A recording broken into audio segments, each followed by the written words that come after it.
Merci beaucoup à Général Jack pour son don sur Tipeee, à la suite duquel il m'a demandé un focus sur Predaking. Si vous souhaitez vous aussi me demander un sujet de focus tout en aidant financièrement la chaîne, le lien est dans la description. Sur ce, bonne vidéo à tous.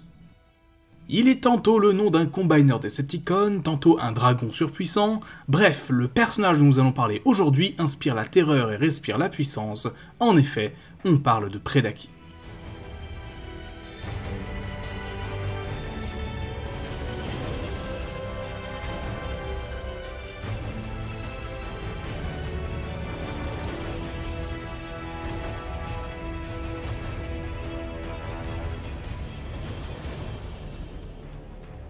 Le premier jouet de Predaking a été commercialisé en 1986, et il est un redoutable combiner composé des Predacons, une équipe de Decepticons se changeant en animaux. Divebomb et Rampage forment les bras, Headstrong et Tantrum forment les jambes, et enfin, Razorclaw forme le torse. Contrairement aux autres combiners de l'époque, que l'on appelle Scramble City, comme Menazor ou Superion, Predaking n'a pas de membres interchangeables, mais il compense cela par sa prestance et sa taille, ainsi que sa largeur, bien plus impressionnante que les autres combiners de la gamme.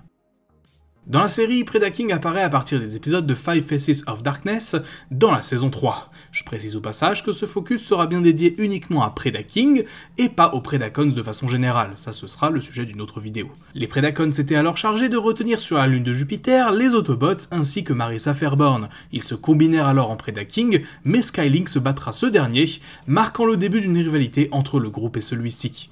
Predaking sera présent dans la mine de la planète Dread, chargé de retrouver des détenus qui se sont enfuis, et finira l'épisode enseveli sous terre par les Autobots. À la fin de la série, les Predacons se sont infectés par la Hate Plague et se mettent à chasser Galvatron et ses hommes. On ne sait malheureusement pas ce qui advient des Predacons après cet épisode, du moins pas dans la série originale, car le Combiner fait son retour dans la série Headmasters, durant laquelle il se fait laminer presque à chaque fois par Raiden, le Combiner formé par les Trainbots. Toujours dans les continuités japonaises, Predaking fera son retour à quelques reprises dans les mangas dérivés de la série Transformers Zone, étant l'un des généraux Decepticons recrutés par Violent Geiger, nouveau leader du camp, qui était majoritairement des combiners au passage.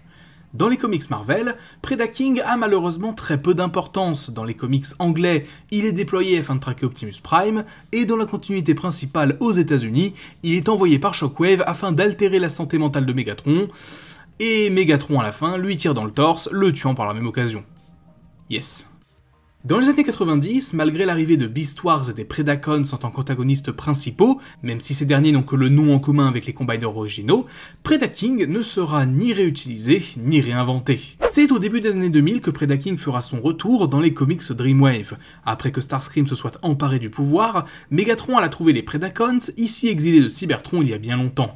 Il les modifia ensuite pour qu'ils puissent se combiner. Il envoya ainsi Predaking traquer Starscream et heureusement pour ce dernier, les Combaticons formèrent Bruticus, lui laissant assez de temps pour fuir loin de tout ça. Bruticus et Predaking s'engagent alors dans une bataille sans merci, et au terme de celle-ci, Onslaught et les siens se feront mettre hors fonction. Toujours côté comics, dans le comics bien cursed et abominable qu'est The Beast Within, Predaking est présent et il se fait détruire par The Beast. Voilà, je voulais juste noter sa présence dans ce comics tristement célèbre. Pour ce qui est des comics plus sérieux, du côté de chez IDW, Predaking n'apparaît que lors des derniers comics de la continuité IDW 2005. Les Predacons se font alors laver le cerveau et ne servent qu'à défendre les intérêts de Van Rani, un méchant de G.I. Joe. Oui, on n'oublie pas que plusieurs franchises Hasbro coexistent dans le même univers, G.I. Joe, Transformers, Mask, Visionaries, etc. Predaking joue aussi un petit rôle dans les comics Beast Wars d'IDW, interrompant des négociations de paix et faisant pas mal de dégâts au sein du Conseil Primal, avant d'être arrêté par l'autre conseil de Cybertron, le Conseil Tripredacus qui parvinrent à le tuer. On précise que ces comics sont indépendants des comics IDW principaux, ceux de 2005 comme on dit, et surtout, eh bien ça se passe après la fin de la Grande Guerre cybertronienne, c'est toujours important de le préciser. Depuis sa version originale, peu de jouets de Predaking furent commercialisés. Les Predacons originaux furent recommercialisés à plusieurs reprises, en 2004, 2010 ou encore 2013, avec parfois des différences assez importantes au niveau des couleurs, mais le jouet restait le même. En dehors de ça, les seules représentations du personnage G1 étaient sous sa forme de petites figurines non transformables. Mais cela changea dans Power of the Prime en 2018, avec une toute nouvelle version modernisée de l'équipe des Predacons et un Predaking qui fut commercialisé en tant que Titan. Ce jouet est vraiment impressionnant et est une superbe modernisation de l'original, indéniablement l'une des grosses réussites de cette gamme. Et ce nouveau jouet fut l'occasion pour le personnage d'apparaître dans la série Power of the Prime de Machinima, dans laquelle son plus grand accomplissement fut sans doute de se faire décapiter par Megatronus, The Fallen si vous préférez, ce qui provoqua une réaction inattendue du côté de Megatron. Mais bien sûr, quand on parle de Predaking, on parle aussi et surtout pour une bonne partie des fans du personnage de Transformers Prime portant ce nom, apparaissant à partir de la saison 3 de la série, sous-titrée Beast Hunters. Dans cette continuité, Predaking est un personnage à part entière, une réinvention du perso somme toute intéressante. Il fut ramené à la vie, lui ainsi que ses congénères, par Shockwave, presque à la manière de John Hammond dans Jurassic Park. Il récupéra des bouts de fossiles des Predacons, une ancienne race peuplant Cybertron, et reconstruit l'ADN de ceux-ci. Au tout début considéré comme une bête primitive, brute et simplette, Predaking finit par révéler sa véritable nature, et est en effet loin d'être dénué d'intelligence. Sa force, son intellect et aussi son ambition font de lui un personnage particulièrement dangereux, du moins assez pour que Megatron s'en inquiète et le voit comme un rival potentiel. Au lieu d'énoncer bêtement toutes ses apparitions, car il devient un perso récurrent dans la saison 3 de Transformers Prime, autant parler de ses faits notables dans la série. Il est éclipsé un petit temps en Arctique et une fois libéré de sa prison de glace, est envoyé pour attaquer les Autobots dans une grotte souterraine où il détruit la main d'Ultra Magnus après l'avoir vaincu en combat. À la fin de la saison, il s'en prendra violemment à Megatron car celui-ci est la cause indirecte de la destruction du laboratoire de Shockwave qui contenait les autres Predacons pouvant être ressuscités. Car oui, Predaking n'est pas qu'une bête assoiffée de chasse, comme vous le savez maintenant, il est loyal envers sa propre espèce et ne souhaite que la renaissance de celle-ci. Dans le film Predacons Rising, qui clôture la série, il cherche des réponses à la disparition des Predacons et le fait que Unicron / Megatron ait pu profaner un ancien cimetière Predacon.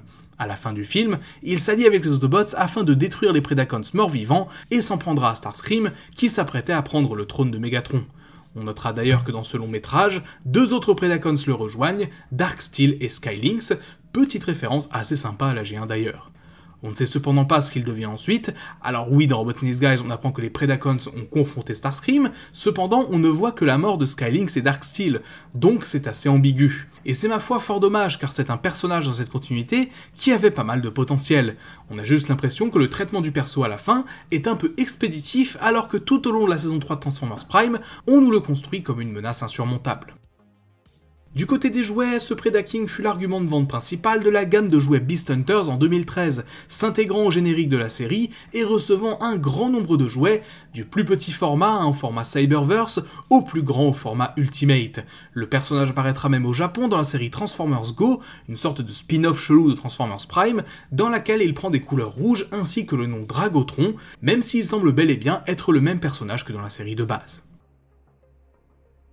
Bref, Predaking, c'est un personnage qui respire la puissance, et ce depuis 1986. Qu'il soit à la tête des Predacons ou bien un personnage solitaire comme dans Transformers Prime, c'est un personnage qu'il ne vaut mieux pas avoir en travers de sa route. Bien sûr, à l'occasion, on traitera des Predacons au sens large, je n'allais pas le faire dans cette vidéo, tout simplement parce que ça amenait à s'écarter du sujet principal, à savoir Predaking, et oui, car les Predacons les plus importants de la licence Transformers, ça reste sans doute ceux de Beast Wars, et avec Rise of the Beasts qui approche, croyez-moi qu'on risque d'en reparler pas mal de fois. Merci beaucoup d'avoir regardé cette vidéo, j'espère qu'elle vous aura plu. Si vous l'avez aimé, n'hésitez pas à laisser un petit pouce bleu et à me dire en commentaire ce que vous en avez pensé. C'est peu, mais ça aide beaucoup. Si ce n'est pas encore fait, abonnez-vous pour ne pas rater les futures vidéos, et si vous pouvez vous le permettre, passez faire un petit tour du côté de Tipeee, où vous pouvez du coup me laisser un don pour voir les prochains focus en avance, ou même demander le vôtre éventuellement. Sur ce, c'est tout pour moi, c'était Magnus, on se dit à très vite. Bye tout le monde.